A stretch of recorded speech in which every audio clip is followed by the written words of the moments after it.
हाँ साथियों, क्या आप मूंग की फसल से रिकॉर्ड तोड़ पैदावार निकालना चाहते हो? क्या आपकी मूंग की फसल में मारोका इल्ली ने अटैक कर दिया है? क्या आप सोच रहे हो कि मूंग की फसल में मारोका इल्ली का अटैक हो सकता है, तो उससे हम कैसे बचें? क्या आप मारोका इल्ली के अटैक से बचना चाहते हो?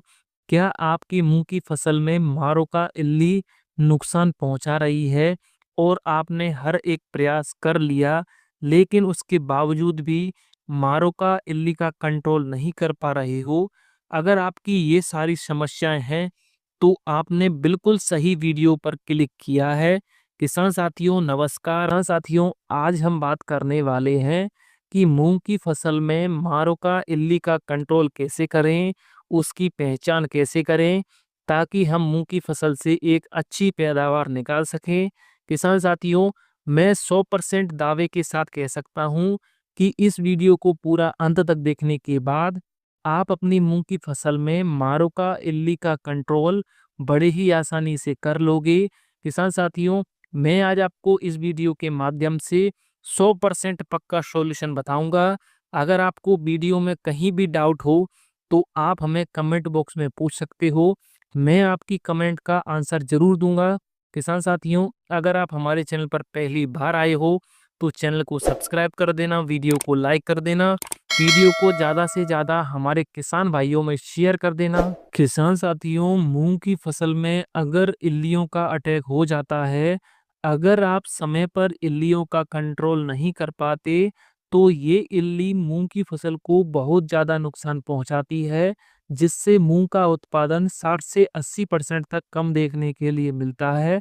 जब इल्ली छोटी होती है, तो ये पत्तियों और कोमल टहनियों को खा जाती है, और जब इल्ली बड़ी होती है, तो ये फलियों में छेद करके अंदर घुस जाती है और फलियों में जो दाना बन रहा होता है, उस दाने को खा जाती है। किसान साथियों, जब हमारी मूंग की फसल में फूल निकलना शुरू होता है और फलियों में दाना भरना शुरू होता है, तो इस समय पर जो इल्ली है सबसे ज़्यादा एक्टिव रहती है, सबसे ज़्यादा नुकसान पहुंचाती है। किसान साथियों, अब हम बात कर लेते हैं कि मूंग की फसल में अगर इल्लियों का अटैक हो गया है, तो हम पहचान कैसे करें? तो किसान साथियों, जब हमारी मूंग की फसल में फूल निकलना शुरू होता है, तो ये इल्ली फूलों पर जाल बना लेती है, जिससे फूल मुरझाए हुए दिखाई देते हैं। और जब हमारी मूंग की फसल में इल्लियों का अटैक होता है, तो ये इल्ली फलियों में छेद करके अंदर घुस जाती है, और जब हम फलियों को खोलकर अंदर देखते हैं, तो ये इल्ली मूंग के दाने को खाते हुए दिखाई देती है। किसान साथियों, कभी-कभी इल्लियों का अटैक ज़्यादा हो जाता है, तो मूंग की जो फलियां रहती हैं, वो झड़ने लगती हैं, पौधे की ग्रोथ रुक जाती है, पौधे की जो टहनियाँ हैं, वो सूख जाती हैं और कमज़ोर हो जाती हैं। तो अब बात आती है कि इल्लियों का अटैक अगर हो गया है, तो इसका कंट्रोल कैसे करें? तो किसान साथियों, सबसे पहले नंबर पर आपको फेरोमोन ट्रैप 4 से 5 प्रति एकड़ के हिसाब से उपयोग करना है। फेरोमोन ट्रैप मूंग की फसल में इल्ली को कंट्रोल करने का एक अच्छा विकल्प हो सकता है। किसान साथियों, अगर आपकी मूंग की फसल में इल्लियों का अटैक ज़्यादा है, तो आप रासायनिक कीटनाशक का उपयोग कर सकते हो। मैं आपको इस वीडियो के माध्यम से बिल्कुल सेलेक्टेड कीटनाशक बताऊंगा। मैं गारंटी के साथ कहता हूँ, इन कीटनाशक का स्प्रे करने के बाद आप 100% इल्लियों का कंट्रोल कर सकते हो।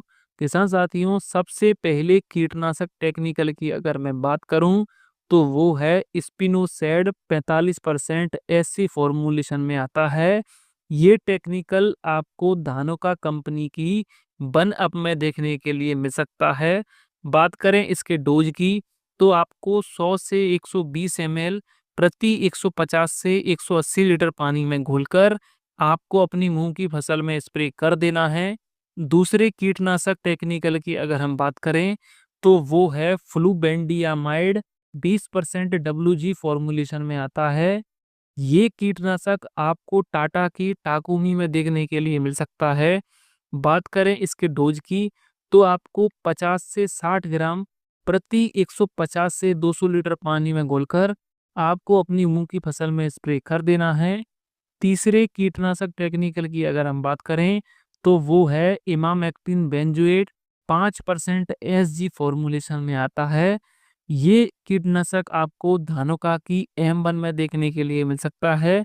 बात करें इसके डोज की तो इसका डोज आपको 80 से 100 ग्राम प्रति 150 से 200 लीटर पानी में घोलकर आपको अपनी मूंग की फसल में स्प्रे कर देना है।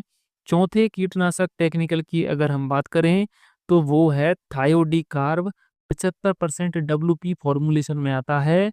ये थायोडी कार्ब टेक्निकल आपको बायर की लार्विन में देखने के लिए मिल सकता है। पांचवे कीटनाशक टेक्निकल की अगर हम बात करें तो पांचवे नंबर पर है क्लोरेट्रा नीलीप्रोल 18.5% SC फॉर्मूलेशन में आता है। ये टेक्निकल आपको FMC इंडिया कंपनी की कोराजन में देखने के लिए मिल सकता है। किसान साथियों, ये मैंने आपको टेक्निकल बताए हैं। अगर आपको कोई भी कंपनी अगर सस्ते दामों पर दे रही हो तो आप अगर चाहें तो उसका भी उपयोग कर सकते हो। किसान साथियों, याद रहे कि अगर आपकी मूंग की फसल में इल्लियों का अटैक ज़्यादा है, अगर आप एक ही प्रकार के एक ही टेक्निकल को बार बार उपयोग कर रहे हो और इल्लियों का कंट्रोल नहीं हो रहा है तो आप कोशिश करें कि आप कीटनाशक बल दें, वो जो टेक्निकल है उसको बदल बदल कर आप स्प्रे करें तो आप इल्लियों का कंट्रोल बड़े ही आसानी से कर सकते हो। और किसान साथियों, जब आप अपनी मूंग की फसल में स्प्रे करें तो कोशिश रहे कि जब मौसम साफ हो तब आप अपनी मूंग की फसल में स्प्रे करें।